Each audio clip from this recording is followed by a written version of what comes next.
आज के साँच्चै हाम्रा साथीहरूले चाहिँ ठिक गरिरहनु भएको छ?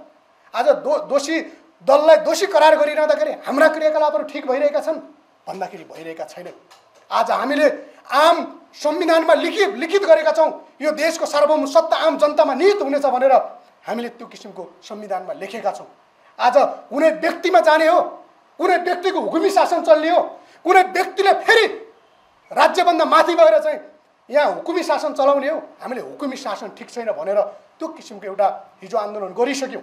कुनै मान्छे, कुनै दलको मान्छे कुनै भ्रष्टाचारमा लागेको छ भने उसलाई जोगाउनको निमित्त हामी युवा, त्यो दलको कार्यकर्ता, एउटा सचेत युवा, एउटा विद्यार्थी भएको हिसाबले म भन्न चाहन्छु, कुनै मान्छे कानुनले दोषी प्रमाणित गर्छ, उसलाई भ्रष्टाचारी प्रमाणित गर्छ, अपराधी प्रमाणित गर्छ भने त्यसलाई जोगाउनको लागि हामी यो युवा, यो देश बुझेको युवा, यो सिस्टम बुझेको युवा, यो प्रणाली बुझेको युवा, यो देशको संरचना बुझेको युवा सडकमा आउँदैन।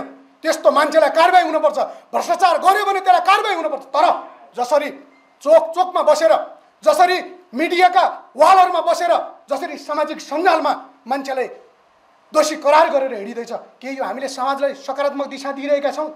आज हिजो साथीहरूले जुन कुकर्म गर्नुभयो, जुन किसिमको चाहिँ क्रियाकलाप सामाजिक सञ्जालमा नकारात्मक टिप्पणी गर्ने, नकारात्मक समाजमा चाहिँ भाँडभैलो मचाउने जुन किसिमको गतिविधि गर्नुभयो, साथीहरू आज आफै शिकार हुन लाग्नु भएको छ। प्रचार भयो, देशमा कुशासन भयो भन्ने किसिमको अनुभूति गर्नुभयो।